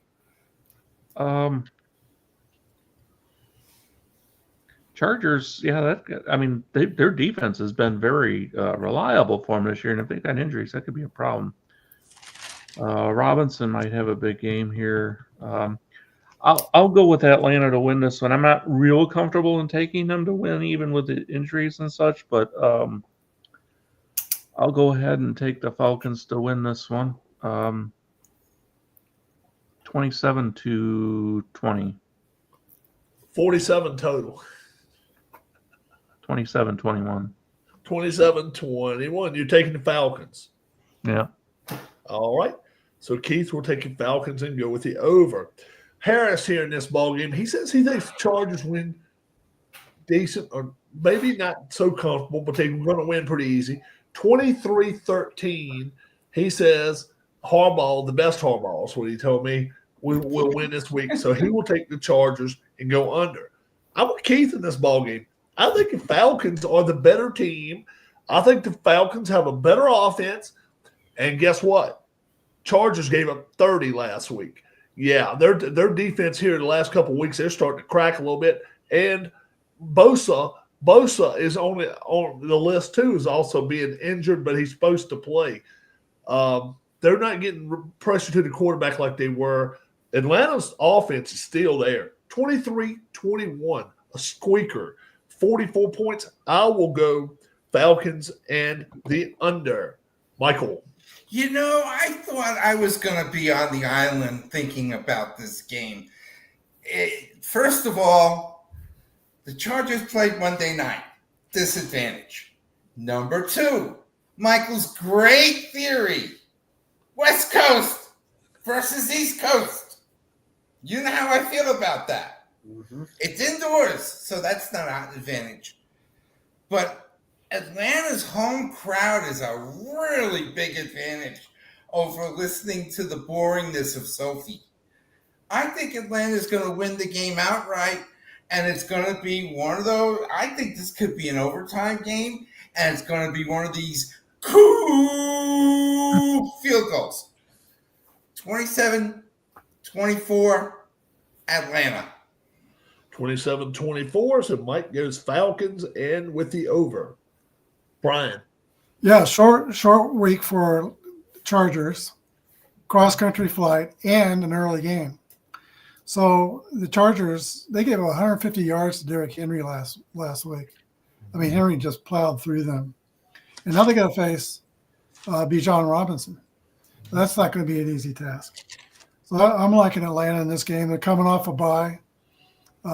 They are coming off a 2-game losing streak, and they do have 2 corners on the injured list. But there's a shortage of receivers with the Chargers anyway. I think T. Higgins in the offseason might be looking at the Chargers to go over there. That'd be a great pickup for them. But I've got I got Atlanta winning 23-20. 23-20. Brian's got Falcons, and he's going with the under. Tim. Yeah, as we all seen this year, the Falcons are a much better team at home than they are on the road for some unknown reason. But hey, home field advantage, it works because it's home field advantage. Where can you get a cheap hot dog? I believe the Falcons will win. I like overtime, but I like this overtime score. 27-21 Atlanta. 27-21. Tim will go with Atlanta, and he will go over the total. Comes back to me. Seahawks, 1.5 favorite going to the Jets, 42. And Harris says he didn't think it's going to be a ball game. He says The Jets are in the shambles. 28-10 is Harris's total. He takes the Seahawks, and he will go under the total of 42. I think it's going to be a better game than this. I'm going to say this is a first overtime game of the weekend right here. Seahawks win by field goal, 23-20. I will take Seahawks. I'll go over the total this week. Michael. Oh, y'all gotta be watching this. Aaron rages with Pat McAfee.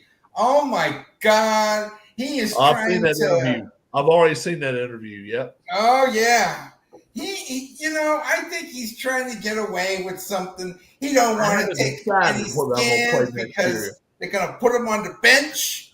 I know they're gonna put him on the bench and everything. And Geno Smith is still an underrated quarterback. Geno Smith is going to have a good time with this Jets defense.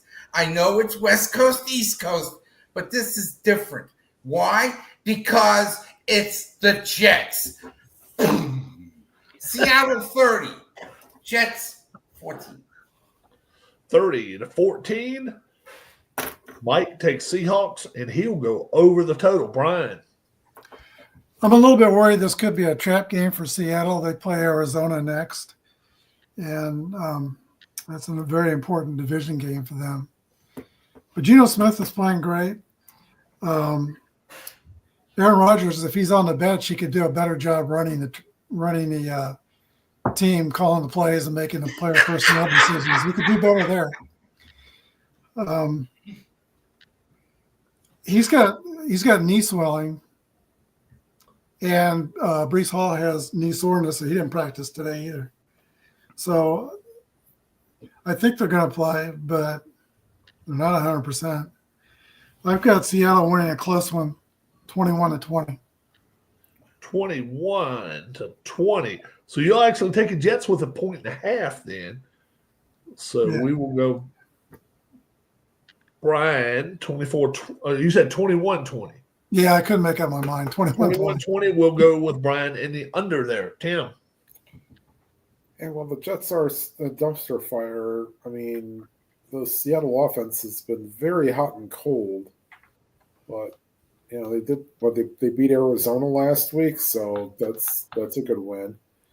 And I also saw a conversation where they said that somehow the Jets GM knew that when the plane came down, he knew he was going to be fired. So he says, it was a pleasure working with you. And he got fired. And I guess they said he's been so relieved ever since. Also, back to the one thing previously, Antonio Pierce even came out and said, yeah, it's going to be a game for the best team against the worst team. Way to put confidence in your own team. Anyway, back to this game. The just end the seasons are going to lose. Say 21-13. So you're taking the Seahawks. Yep. All right. And the under. Keith. Yeah, I'm really close to Tim. So close it's only 1 point different, 20-13. So yeah. 20-13. What Brian said could happen. You got a team that's going from what Michael would say from the West Coast to the East Coast area. Yeah. Early game. But yeah, they've got if there's a big game coming up, could be a little bit of a what's the term, trap, I guess. Trap game, yeah. They're just coming off a big win, going out there. So it might be if Seattle plays like they're capable of, I think this could be a lot bigger spread. But I'm going to say 20-13. All right. Michael, we go to Mike. The Titans of Tennessee. They're heading to Washington to play the Commanders. Commanders are 6-point favorites, and they are talking about possibly pushing this back to a 4:00 game on Sunday. We will see if they do, but right now it's setting at a 1:00 game. I think that's not a bad idea because it turns out that it's going to be that important to Washington to try to keep ahead in the NFC least. Yeah, keep that number 7 spot. So Washington, a 6-point favorite, 44 is the total. Go for it, Michael. I didn't think Will Levis was going to be that bad. I don't know who's worse, him or Richardson, for crying out loud. Levis seems to like to throw interceptions like crazy, and then he gets hyped up when he scores a touchdown. I think Daniels is going to probably run all over the Tennessee defense. I think it's going to be Washington 28, Houston. I'm sorry, old Houston 13. 28-13. Mike will take Commanders in the under. Brian. Okay. Will Levis has thrown one more touchdown than interceptions. It's 10-9. Jalen Daniels may have to do a lot of running in this game because Bijan Robinson is doubtful. Austin Eckler was concussed in the last game. Yeah, that was terrible. So it's getting a little thin running the football there. Siebert had a miserable game kicking against the Cowboys, and he went to IR. He's out, so they got to find a new kicker. By the way, the Chiefs are on the third kicker too, by the way, because Schrader pulled his hamstring. So Washington's on this 3-game losing streak. So they're, I'm sure, tired of that. I think they're going to win the game 28-20. 28-20 is 48. So Brian takes Commanders, and he'll go over the total. Tim. And unfortunately, Daniels and the offense have not played very well the last couple games. And Tennessee's actually, they won against Houston. They hung tough against Minnesota. I think they'll hang tough here. Commanders 23, Titans 13. 23-13. 36. 23. That's Tim going with Commanders and under. Keith. I just discovered that Washington has that guy that played for UCLA with the last name of Yankoff. He's their number 4 tight end. And that's not a joke. They actually have, they put him next to Chin so you can have Yankoff Chin. yeah. In the 1920s, there was this poor baseball player named Dick Shot. I got those two lined up next to each other. I got a guy whose name is Carrie Hiscock. Oh no! True fact. He lives about a mile away from us. I feel sorry for him. Well, I would say go by the middle name at that point. But anyway, go ahead. This was an unintended I said. Anyway, I think Daniels in the Commanders. Is it true that supposedly I saw something on Facebook today that the NFL was negotiating with someone about the team, maybe about changing or getting the logo back or something for the Redskins logo back? I don't know if that's and moving back to the old stadium parking lot and building the new stadium right there where RFK. Yes, that's cool. So all that is true. I've been hearing both. I heard both stories. Yes. I don't know if the team name is coming back, but I saw something about the logo. Right. I've just heard that they may put the Chieftain. Right. The Indian chief back, but I don't know how you call yourself the Commanders if you do that. So I don't know, but I've heard. What was the name of the tribe? Could they call it that? I guess they could. William and Mary are called the tribe now. Mm-hmm. Yeah. They go by the tribe. I'm wondering if that was a real Indian. At one time, they were the Indians, and now they go by the tribe. The real Indian chief. So, I think they get back on track this week, Rob. Not being on a third running back isn't going to help, but defense, I look for to play a better game. I think the offense, the passing game will get going, and Daniels will, if necessary, do the running that he has to do. I'm going to go with the Commanders in this one. The kicker situation worries me quite a bit, but I'm going to go with the Commanders 31-13. 44. 44 is my total. Is that the over-under? Yeah. Why don't they just go to the Jets practice Okay. squad and get another You want kicker? 30-13? 30-13, yeah. All right. Or if you want the over, 32-13. No, the kicker is too much of a concern. I'm going to go with the under. 30. Oh, okay, you're gonna go under.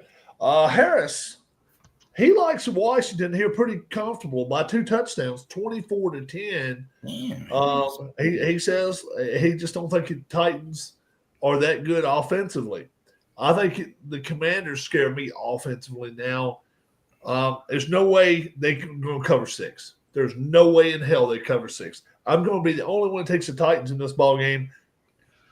Commanders win 27-24. I'm going over the total here. I'm going to be one that says I think they're going to go over the total by a little bit, even though I know they're calling for a little bit of weather there. So you did pick the Commanders to win, but just not cover? The wind's been blowing here like nuts here the last few days. Really? 27-24. I take the Commanders. I'll give up the 6. I'll take the 6, and I'll take the Titans in this ball game. I'll go over the total. Let's flip the page. We got Brian now. Colts, 2.5-point favorites going to the Patriots. Oh, did I give you guys Harris's, or did I not give you Harris's from? I think you did get Harris's. Yeah, you did. I just want to make sure I ain't screwing up. Colts, 2.5-point favorites at the Patriots, 42. Have at it, Brian. Okay, Anthony Richardson's playing through the end of the year. He's completing about 45% of his passes. It's bad. One thing I do like about this game is the Patriots are in their vintage uniforms. Oh, quite a few teams are going to be wearing. Cool. Quite a few teams are wearing their alternate or vintage uniforms. That I like. This week. New England, they scored 20-plus points 3 times, but they've allowed 20-plus points 8 times. But they're playing Indianapolis, who doesn't score a whole lot of points either. Indianapolis has a little bit of a defense. I've got New England winning this game 20-17. 20-17. Brian will go with the Patriots, and he'll go with the under. Tim. Yeah, I mean, it's what offense do the Colts have? I mean, and plus the Patriots keep all their games close. I'll take the Patriots to win this one. Let's say 20-17. 20-17. Tim takes Patriots, and he'll go with the under. It's settled. It's going to be 20-17. Did both of y'all say 20-17? Then let me change this. I'll say 21-17 then. All right. Keith. I think the Colts are going to sneak this one out. Colts 2.5 points. Yeah, I'll say 20-17. 20-17 the other way. All right. So he's going to go with the Colts and the under. Harris says this is going to be maybe the lowest scoring game of the week, 17-9. He likes the Patriots to win this ball game, so he's going Patriots and under. Meanwhile, Rob says Drake May has his career day. He's going to throw for over 300 yards this week. 28-17, Patriots win. And I will go over the total. I'm going to be the only one that goes over the total so far. Michael. Here's my scenario. Okay. Right. The Patriots are wearing their old school uniforms. Wonderful. Okay. It's going to be chilly up there. It's going to be about 40 degrees. It's going to be nice weather. Indianapolis has trouble playing road games because they're an indoor team.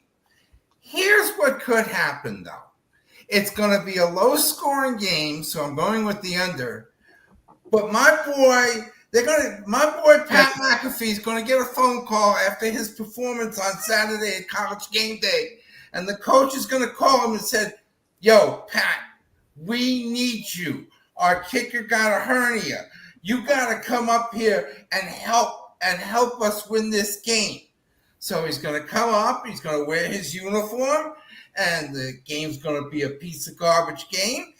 And McAfee's going to win the game 17-16. Colts. Like, we need to do a collection to get you a toy phone for Christmas, so you can have it sitting there next to your computer. That almost happened. What'd you say was your score, Michael? Indianapolis 17, New England 16. That almost happened to McAfee in 2020, the COVID year. Tampa Bay called and because they needed a punter and a kicker, and he could do both. And they asked him, do you have COVID antibodies? Go take your test. And so he went and he thought he was going to go to Tampa the year they went to the Super Bowl, by the way. And he took the test and he had not had COVID. Oh, So they didn't sign him. There you go. See, Pat McAfee will have the Colts win, but New England will. Yeah, so Mike will take the Patriots and go with the under in that ball game. Yeah. All right. We're going to Tim. The Steelers. Pittsburgh Steelers. No respect showing to them here. They're going to the Bengals. And the Bengals are 2.5-point favorites in this ball game. 47 is the total. Tim. I'll say about the ranking third in the trash dump of the NFL for this season is the Pittsburgh Steelers red zone offense. Awful. So George Pickens wants to say, "Oh, well, the only reason that we lost, the Cleveland's not a good team, it was because of the weather." Yeah, it's also because your red zone offense is pathetic. And you know what? Maybe the Bengals take advantage of this. Bengals 24, Steelers 16. 24-16. That's 40. And that'll be Bengals. So it'll be Tim and the under. Keith. Yeah, if it wasn't for all the games where Burrow has played well, put up good numbers, and then the team just finds a way to lose the game late. And the Steelers are not a team you really want to play if that's the kind of MO you have. Plus, Pittsburgh does have a good defense. I don't know if that could rear its head, what you're talking about, Tim, with the red zone offense.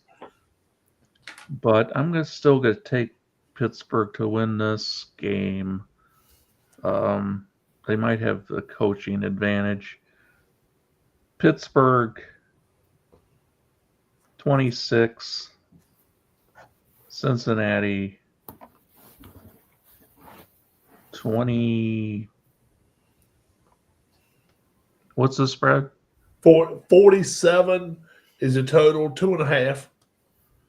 But Three. if you got the Steelers winning, it don't matter. 26-23.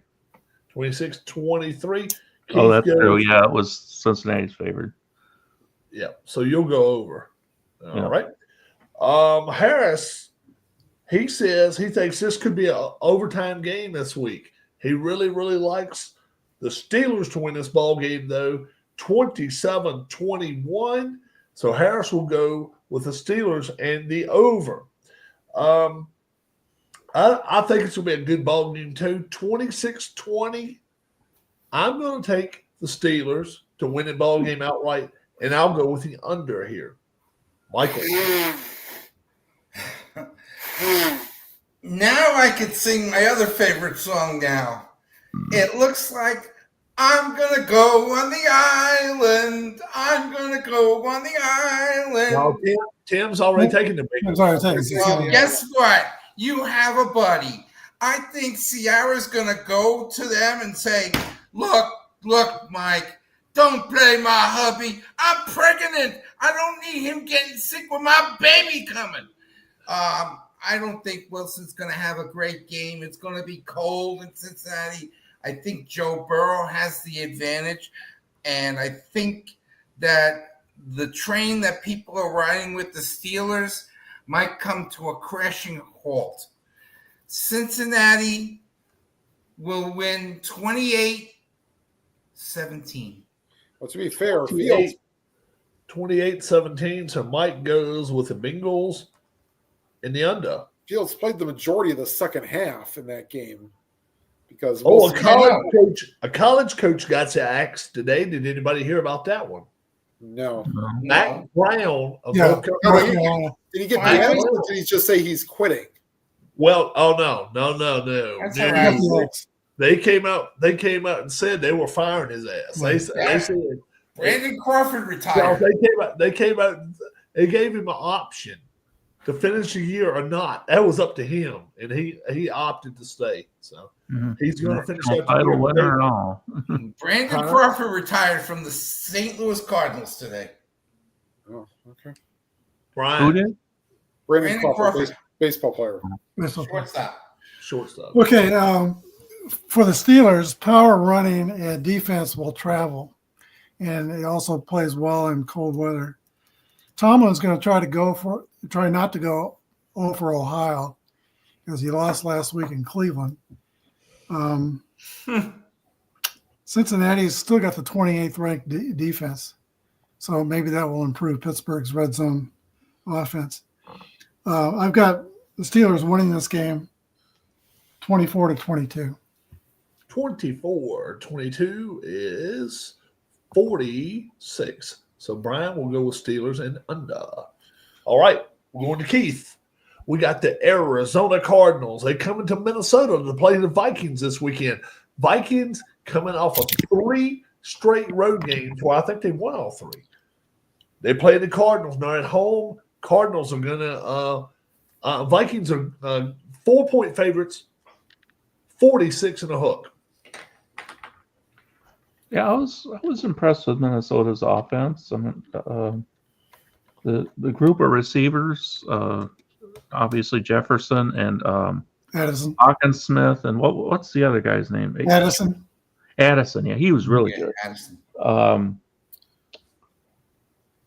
From what they were saying, their running game hasn't been real good, but it looks okay. Cardinals, I just don't know if they're going to be able to manufacture enough offense to hang with the Vikings, and so I'm going to go with Minnesota to win this game. 27-17.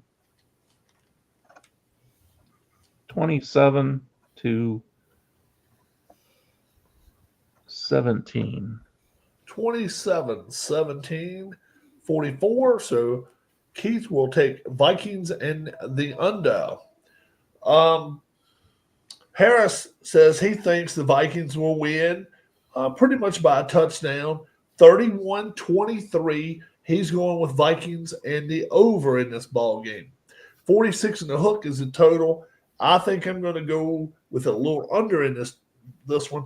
I'm taking the Vikings to win by 6, 24-18. I'll take the Vikings and the under right here. Because the Cardinals were on the road last week. They played on the road, played the Seahawks last week. And, now it's kind of hard to play cross country and stay on the road. So it's pretty tough there. Michael, have that.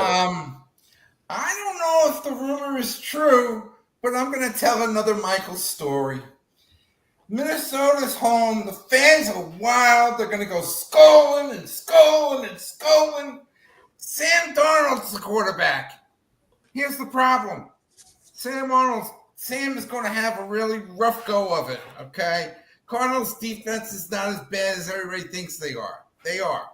But Sam's going to throw a couple interceptions, and the coach is going to say, yo, quarterback number 2. And lo and behold, number 8 comes out. Daniel Jones. Danny Dimes is going to be Minnesota's number 2 quarterback. If that has been confirmed. Yes, it has. It has been. Danny Dimes is going to be the hero. Minnesota's going to come from behind and beat the Cardinals 28-27.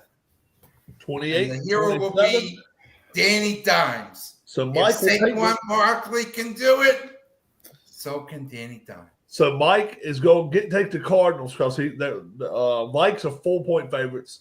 So being they win by 1, you'll take the Cardinals and the over. Go for it, Brian. I don't quite see the game quite that way. Sam Darnold, he failed in Carolina. He failed in the Jets. He had a year under the quarterback whisperer out there in San Francisco, and I think he gained a lot of knowledge, and it's paying off there. And he's under another quarterback whisperer, Kevin O'Connell, in Minnesota, and it's paying off. I think he had a little slump. I kept wondering when he was going to turn into a pumpkin. He threw some interceptions, but he had a really good game last week, and I think he's coming out of it. On the other hand, Arizona, Little Murray got sacked 5 times last week, and I could see that happening again this week against Minnesota. He could get sacked. And those sacks are drive killers. They're just absolute drive killers. Arizona's 2-3 straight up on the road, and Minnesota's 4-1 straight up at home. I think Minnesota wins this game 23-17. 23-17. Brian will take the Vikings, and he will go with the under. Tim. Once again, where is Arizona playing? On the road. They've been terrible on the road. Again. Yeah. So I'll take – and I think Arizona at least score once, maybe twice. Minnesota 28, Arizona 14. 28-14. Tim goes with Vikes and under. All right. Coming back to me now. The Rams, who got, I think, thoroughly lashed against the Eagles last week.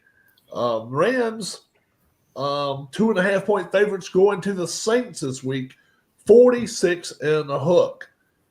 And I'm going to tell you right now, had the Rams come out and won this game last week, they'd be 7-point favorites right now. But being that they did come out and kind of lay an egg against the Eagles, I think a lot of people think that's a little question mark against them. I think they're the better team here. I really do. I'm taking the Rams to win this ball game 28-16. I'll take the Rams, and I will go under. Harris says the Rams will win, but only by 1 point. He's taking the Saints in this ball game 24-23. He's going Saints and the over. All right, Mike. You see that the Rams are 2.5-point favorites. That means that New Orleans was basically an even game because you give 3 points to the home team. So it makes it New Orleans by 0.5 point, which makes it even. Now, simple. Wait. The road team is favored. The road team is favored here, so it's actually usually 5. It's actually 5.5 then. If you you got to add the 3. That's true, but still, this is an old NFC West rivalry game. Okay, still is, but there's one difference: the Saints don't have Drew Brees, and the Rams, even though they got embarrassed by the Eagles, they have Matthew Mafford, doing his Serta commercials. I think the Rams are probably going to bounce back. They're indoors, and Pafford has okay record indoors. I think Puka is going to have a game, and Koopy will have another decent game, and maybe the running attack will show up. Rams 31, Saints 20. 31-20. That is 51. So Mike will take the Rams. He'll go with the over. Brian. Rams running game wasn't there last week for sure. Mm-hmm. Last night, Demarcus Robinson, who's been having a really good year, receiver for for the Rams, got arrested on a DUI. Oh, So no. don't know where his head's at. They're Lush. still in the playoff hunt in that division. New Orleans is coming off 2 straight wins. Tyson Hill had a fantastic game that last one they had, and then they had a bye. I think they keep it going. I think New Orleans is going to win this 24-21. 24-21. That is 45. Brian's going to take Saints, and he's going to go under. Tim, let's tie up. Well, first of all, I guess we can talk college basketball later. There was a big upset today. With Gonzaga? Yeah. Yeah. Anyway, the thing is, though, is that LA needs this game bad. I mean, I don't know if they're going to make the playoffs, but they need a lot more than what the Saints do. And the only weapon the Saints really have is Taysom Hill. Okay, Alvin Kamara is still decent, but really it's Taysom Hill and nothing really else. I mean, especially when Olave is injured. Because that's happening, I see the Rams win this one 23-16. 23-16. Tim says Rams and Zenda. Keith. Well, I think that the Rams are a better team, and they should win. But I didn't really expect the Saints to play the way they did the last couple weeks. I still have too many doubts about the Saints, though, on their offense. Rams win, but it'll probably be kind of ugly. 24-20. 24-20. Keith takes the Rams and the under. All right, we go on to Michael. Michael, the Tampa Bay Buccaneers, 6-point favorites, going to Carolina Panthers, who put a scare into the Chiefs last week. 46 is the total. Go for it, Mike. I think this could be the dumpster fire of the week. I really do. Carolina is not that good. The Buccaneers are not that good, even though they're 6-5. 5-6. I think it's going to be a close game. I think Carolina's going to stay in this game most of the afternoon. It's a late game, so it's going to get colder. And I can't see Tampa winning by 6.5 points. I think I just got straight 6. Straight 6. 6.5. 6 at one, half a dozen of the other. Same idea. Tampa Bay, 21. The Carolina Panthers, 17. 21-17. So you will take the Panthers and you'll go with the under. All right. Use my language. Brian. Last 3 weeks, Bryce Young is looking like a Heisman Trophy winner. Those throws he made last week were right on the money. I mean, and the guys were covered. So he played really well. They still don't have much of a defense at Carolina, but I think their head coach is a steady hand. I think they're making progress. Tampa Bay, they're 3-2 straight up on the road, and the 2 losses were overtime losses. And Baker threw 10 touchdowns in those games. So I think Tampa Bay is going to win this game 34-22. 34-22. That is Brian taking the Bucks and the over. Tim. Well, I think the Buccaneers need a bounce back game really bad.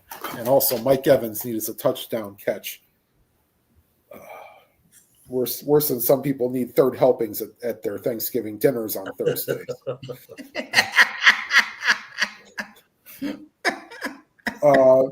Buccaneers 38, Panthers 17. What's that? 38 what? 38-17. Okay. 38-17. That is 55. So Tim will take Buccaneers, and he will go over the total. Keith. It seems like we're kind of all similar in thinking here. I expect for Tampa Bay to have a good week this week. Seems like they're getting their players back. Tampa Bay 34, Carolina 17. 34, 17, 51. Keith will go with Tampa and the under. Harris says he thinks this is going to be a really one-sided. 33-10. He likes the Buccaneers to win this ball game. I think the Bucs are not going to score quite as many points as other people say it, but I still think they win pretty easy. 26-12. 26. I'm going to be on the island. I will take the Buccaneers, and I will go under the total. Harris is going under the total as well. Let's go to Brian. We got the Philadelphia Eagles, Baltimore Ravens. This might be the game of the week.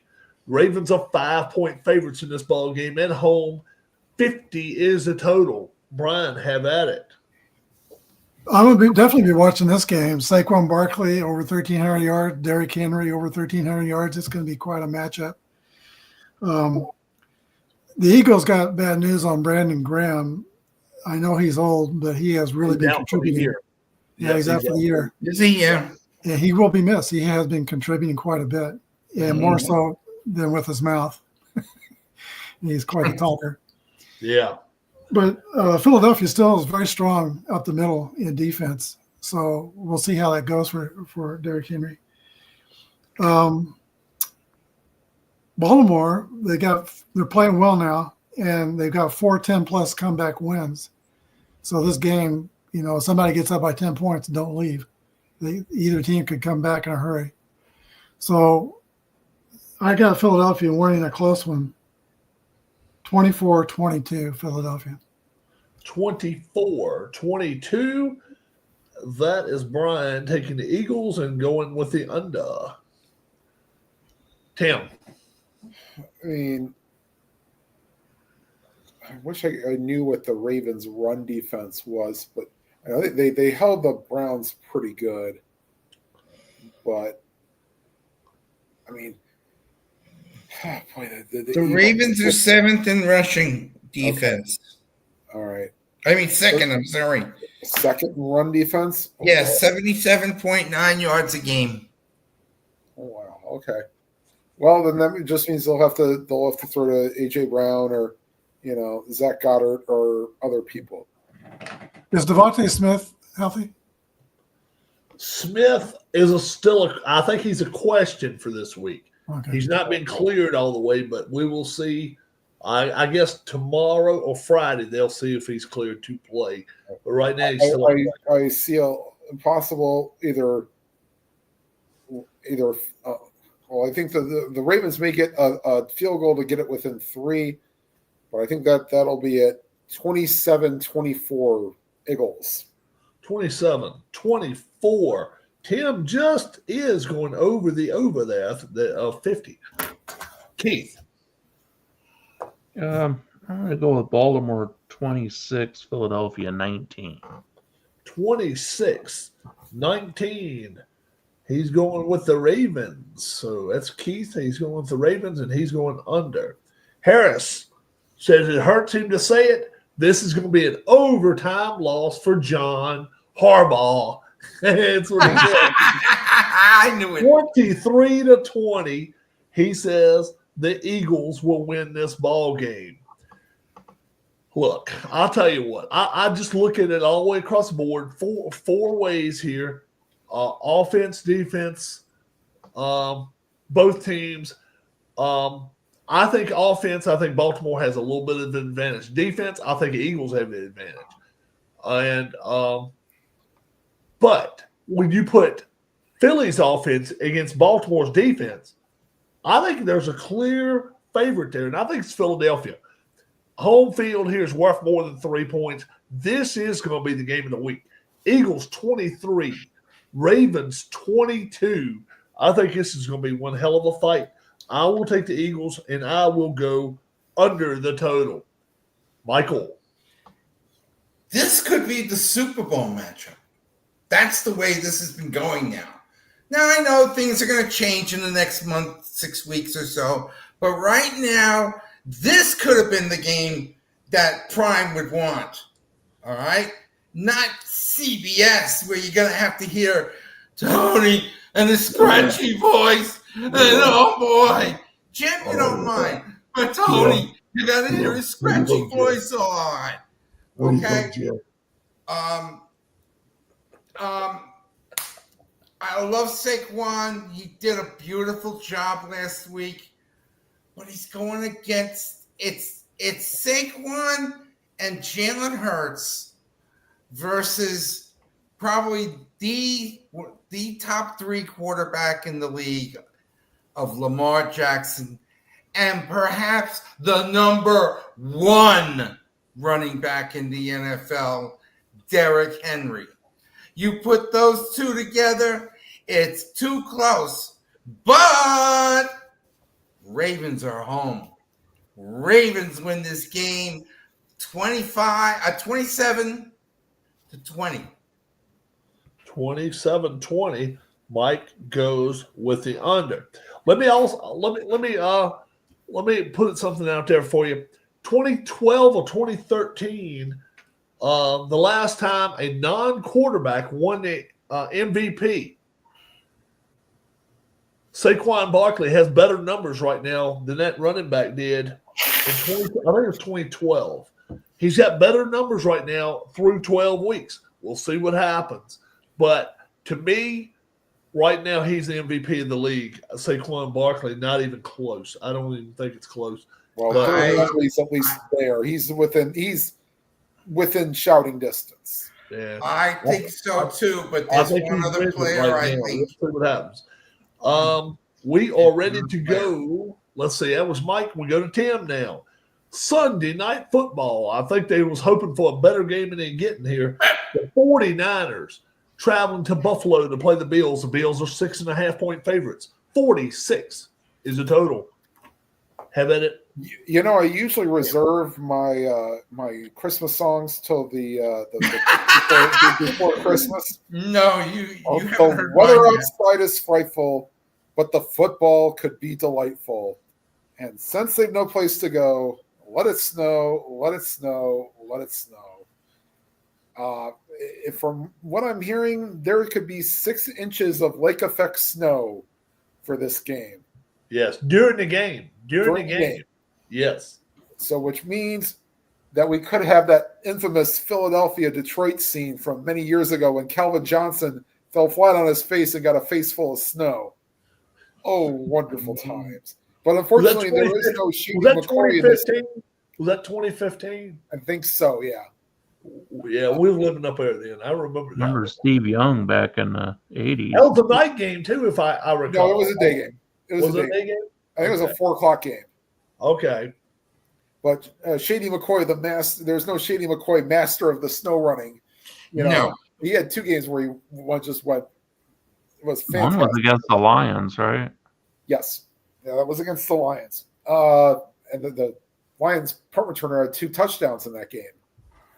But going back to this game, Purdy and Folk are going to be back because we didn't think so last week, and they ended up saying, "Oh, they're out." I mean, to be fair, I think that the Bills are more adept to winning this game if it's in the muck in the snow, I think. But I think it's going to be somewhat low scoring.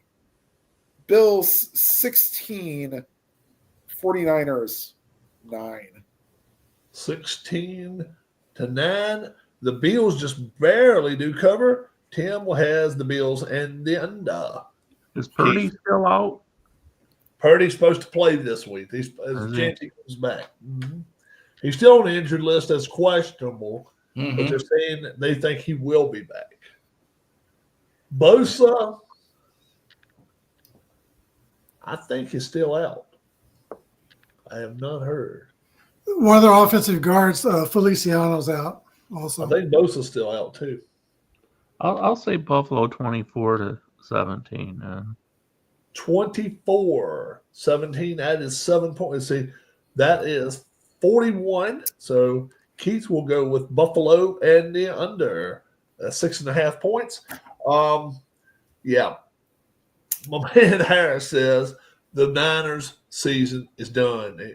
He says 37-17. He says it's going to be a blowout by halftime. So he takes them. I think it's going to be a little closer. So he'll take the Bills in the over. I'm going to stay under this 46 total. I think it's a little too high. I think both teams are going to have their problems scoring. But I think the Bills will get a defensive touchdown, maybe even a return touchdown. 26-16. Bills win and cover. I'll go under the total. Michael. Is Cleveland off this week? They're playing Monday night. Cleveland's playing Monday night. Yeah, all 32 teams playing this week. Oh, okay. So it's San Francisco. So next week's gonna be some more buys. Yes. Yeah. Okay. Okay. Now that makes it easier for me. San Francisco, as somebody stated before, needs this game, but they're playing Josh Allen, and it's gonna snow, and it's gonna snow, and it's gonna snow, and poor my man Brock Purdy is gonna freeze his butt off, and his shoulder's gonna hurt him. And Buffalo's defense is going to find a way. And you can look at their new stadium from across the street. Buffalo, Josh Allen in a breeze. 28-14. Buffalo. 28-14. Mike will take the Bills and the under. Brian. By far the most fun game I ever played in high school was a snow game. I loved that game. You couldn't really get your footing where you're going to plow somebody and they're not going to plow you. Although I did get knocked down after the whistle in that game by somebody. Didn't like that. But I loved playing in the snow. The 49ers look like a team where some of their guys that are going to be free agents are kind of playing for free agency and not playing as a team so much. There's still some injury situations. As I mentioned, the guard's out. Trent Williams is battling an ankle. I think he's still questionable. I don't think he played last week. No, he didn't. Buffalo has just got too much going on. They can clinch the division with their win and Miami loss. Buffalo still wants the number 1 seed. They could pass Kansas City. That's a possibility. So, 23 degrees, big chance for snow. I don't know if Milano will be playing yet, but he's practicing. So that's a big add for them, too. Yeah. So I got Buffalo 29 and San Francisco 17. 29, something. That's 46. Oh. Oh, Let's go 30-17. 30-17? Okay. And we will go Brian and the over. you know what? That's pretty good when you can get right on the lines because that just means that you right there thinking what Vegas is thinking. So that's pretty cool. Yeah, I didn't even look at the lines when I was figuring my score. That's cool. That's cool. Now we're going to Monday Night Football. Keith, the Browns, 11 days off because they played the other Thursday. So let's give them an extra day. Let's let them have an extra day off against playing the Broncos Monday night. Broncos 5.5-point favorites, 41 and a hook. Have at it. Yeah, I wonder if they're better off on the short week schedule. Their quarterback, though, they don't have to worry about the high potential of any groping since they put in their backup. But they're 0% chance of groping. Yeah, I don't know. He might have inspired some other guys. I don't know. We'll find out. Like in bumps, groping in his bumps. Oh my God. Knicks has had a very impressive rookie campaign. They're at home. Looks like they're forecasting 52 degrees there and sunny. Thought maybe there might be another chance of snow there, but I guess not. Cleveland should hang around in this game, though. I think Denver wins. 5.5. No, I think it'll be on an even number. I don't really expect anybody to score a half a point, but I Oh. think Denver will. Oh. Sorry. 5 Denver. 6. Which way did it go? Denver will win this game And cover. 23-17. 23-17. So they will cover. 23-17. Keith will take Denver and the under. Harris says this is going to be a game to watch. He says 3, 6, 8, 10 weeks ago, everybody would have turned this game off. It's going to be worth watching. He says, I think the Broncos win, but they're not going to cover. 24-23, he's taking the Broncos to win. So he's taking the Browns and the 5.5 points in this ball game. I got a 1-point game going the other way. I think the Browns, I think their defense is going to show up for this ball game. That's the one constant can travel, and these boys can play in the snow. They don't care if it's windy, whatever. I think the Browns are going to give Nick's a heck of a time here. This is a good defense. You can say what you want to. When you can hang with the Pittsburgh Steelers, you're doing pretty good. Then you're going to get 4 extra days off. All right, just I'll play it that way. 18-17. I'll take the Browns in this ball game, and I will go under the total. Michael. Oh, did anybody see Jameis run at the beginning of last week's game? Was he running like he was scratching his bench or something like that? I don't know. That was the biggest flippin' scripted opening to an interview question I've ever friggin' seen. I sat there, I listened to it, I was like, are you okay? Jameis, here's a spoiler. Jameis is going to throw 4 interceptions in the cold, in the Denver high altitude. Okay? Jameis is not the hero of Cleveland right now. Sorry, Tim. You know, you're going to have to work like the Giants are going to have to find a quarterback. You know, you have the groper so well. Anyway, Bo Nix is the AFC Rookie of the Year. Denver, 31. Cleveland, 16. 31-16. Broncos in over. Brian. Okay, 52 degrees in Denver is really almost perfect football weather because it's not very humid there. 52 is kind of like nice really dry 50. It's nice. 50. Yeah. So, but they better be drinking their water a week in advance before you play a game a mile high, because that could lead to cramps and other problems. So, Jameis Winston's, if you look at his numbers compared to Deshaun Watson, about the same. It's not been an improvement like I thought it was going to be. Myles Garrett's playing well. He's got 10 sacks, but the others on the team have only got a total of 8. They don't even have as many as he has. So I don't know. I don't know how Cleveland's going to score against Denver's defense. I don't know. I do agree with you guys that Bo Nix is really making a case for Rookie of the Year. He has, in their last 3 games, he's thrown 8 touchdowns, no interceptions. They're playing well. Denver's got some good team speed, especially in the defensive backfield. I don't see how Cleveland could beat them. It's going to be 24-15 Denver. I got 24-15, 39. Brian will take the Broncos and go over. Tim. I believe last time that the Browns played in Denver, I believe it was a scoregami, but this one will not be. I don't know. You don't know what you're getting for the Browns played a great game, helped by some mistakes by the Steelers, maybe also a little help by the weather. I do not think that the Broncos will cover 5, but they will win the game 27-23. 27-23. So you'll take the Browns. That's Tim and the over, but he says the Broncos win the ball game. All right.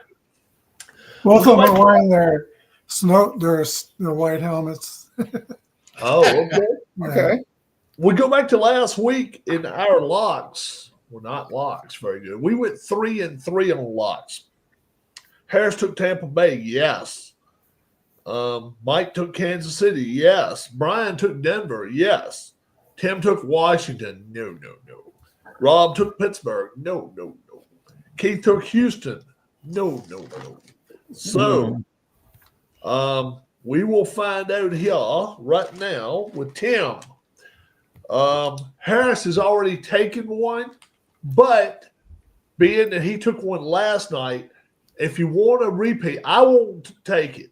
But if you guys hadn't heard it, go ahead and you can call any game you want to, Tim. It'll be you. Hopefully for a bounce back week, I'll take the Texans over the Jags. So you're going to take Houston. Let's see. Who was the other person that missed besides me? They can go next. Keith. I did. Okay.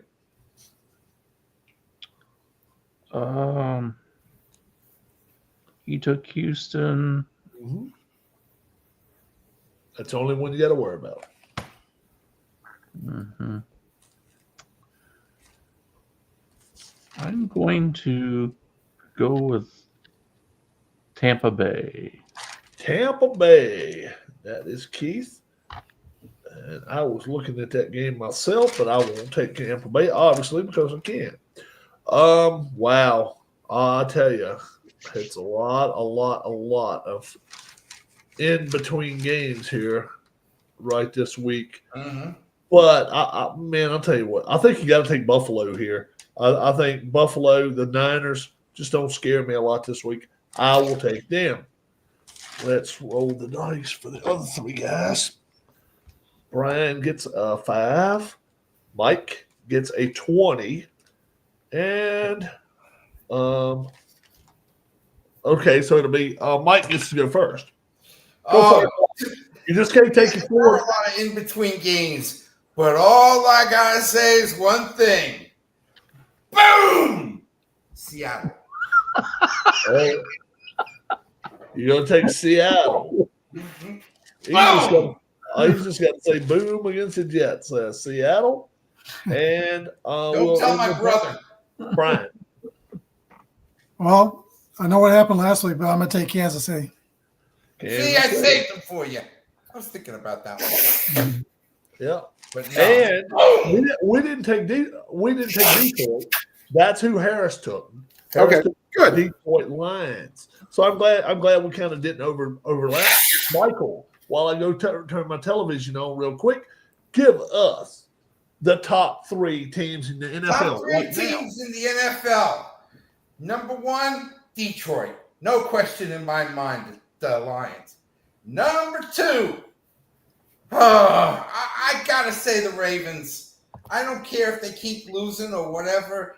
They're a good team. I think this Ravens and the number 3 team, the Eagles, is probably going to be the Super Bowl. There you go. I got the Eagles. I think probably the number 1 team right now. I like Buffalo, especially with Milano coming back. Mm-hmm. And I think the Cavalry's coming for Kansas City. I think they're going to get some big help coming in with Pacheco. We have not been able to run to the perimeter for about 7 weeks. And once he's back, we're going to be able to hit the perimeter and make cornerbacks think about the run, which they've not had to. And I think that's going to make a big difference in our offense. Plus, we got looks like a legit left tackle now coming up also. So, Tim. I will go with the Detroit Lions, the Philadelphia Eagles, and the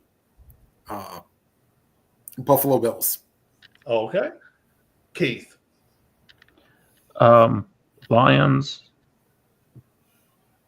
Chiefs, and Bills. Okay. I got the same ones Tim does, but I'm going to go a little different there. I'm going to go Eagles. I'm going to go Bills second, and then I'll go the Lions third. Well, I'd probably put the Bills second. I didn't go in any order. Okay. That's cool. And obviously, our trash dumps. the three that don't belong right now. I will go first here. Jags, both New York teams. Mike. Boom! The Jets number 1, the Jaguars number 2, and of course, my wonderful team. You got a quarterback that eats chicken cutlets? Something's wrong with you. The Giants. Brian. Jaguars, Giants, and I think Vegas. Okay. All right. Tim. Oh man, it's so hard because I want to take both New York teams, and you know what? I will. New York, and the Raiders. Okay. Keith. Yeah, Raiders, Jaguars, and the Jets. All right. Now, one little final one. Out of the ashes, the one that we were looking back weeks ago and said they are trash, and now they're out of the ashes. I will go with it first. I'm going to say Carolina. Carolina's playing with a little bit of pride. They're playing a little bit better. I think they're out of the ashes and getting better and better. Keith. Hey, who are your three teams did you pick that were the bottom? My trash dumps was Jags, New York. Oh, okay. So this is a team that's kind of rebounded a little bit. It's a team that's at least showing life anyway. I had two, but that's the one I'm going to give. I'm going to give that one credit this week, Carolina. But there's a couple of others that's really showing a little more life now. I'll go with the Patriots just because I think that they're at least trying to compete every week. Yeah. Tim. I kind of don't want to go home biased, but that's a hell of a performance to put up against your rivals in not great condition and with a team that's better than you. And you've beaten both the Ravens and the Steelers at home. Yeah. So I will go with the Cleveland Browns. That was one of mine, but I still got one more that's kind of lurking. I think it's really, really improving. Brian. I agree with you on Carolina. Last week was their Super Bowl, but Bryce Young is looking like he's kind of got it figured out now the last 3 weeks. And he played well. They sacked our quarterback 4 times. Nobody else has done that. Their defense still is a problem in their secondary linebackers, but I think Carolina is kind of putting it together a little bit. Mike, out of the ashes. Out of the ashes. I don't know if I would consider them out of the ashes, but I would say the Houston Texans. Okay. Because this was the team I was considering, and you guys can tell me whether you think it's fair. Denver, the first 5 weeks of the year, they weren't playing really worth a damn. And now, aren't they a playoff team? If it ended right now, aren't they a playoff team? Yeah, I think they're the number 6 or 7. You're welcome. I mean, Bo Nix, the first 5 weeks, first 6 weeks of the year was okay, but he really nobody started talking about him until about 3-4 weeks ago, and they're coming around. So, I mean, I don't know if you could ever say they were so far in the fire that they were in the ashes, but I was with Tim all the way. Damn Cleveland, man. I'll tell you what. You don't take it serious now. They can beat you because if you're able to beat Baltimore and you can beat Pittsburgh, you can beat anybody out there. And your offense can be whatever it is as long as you got that defense. I agree with you guys. Somebody could have mentioned the Dolphins, but, that's kind of like, the thing with coming back. Really, that's true though. You're right, because right now, if they keep running off wins, they're going to be in the playoffs. They're going to be there, and it's crazy. This week, if they win, don't they go 500? I think so. Yeah, and I'll tell you what, they be 6-6. Yeah, yeah, that's crazy. But that's another team I never even thought about them, but they are playing well. Next week, be ready for us about 5:30, 5:45 on Wednesday night. If Mr. Harris can't make it or some other of the guys can't make it, I'll try to get a second show in, just like I did this week as well. For Michael, for Brian, for Tim, for Keith. My name is Rob. Bang, bang, boom, boom. Okay, Mike, we got you. You all have a great weekend. God bless. Happy Thanksgiving, everybody. Happy Thanksgiving, everybody. Everybody. And enjoy. Gobble, gobble, gobble. Have a great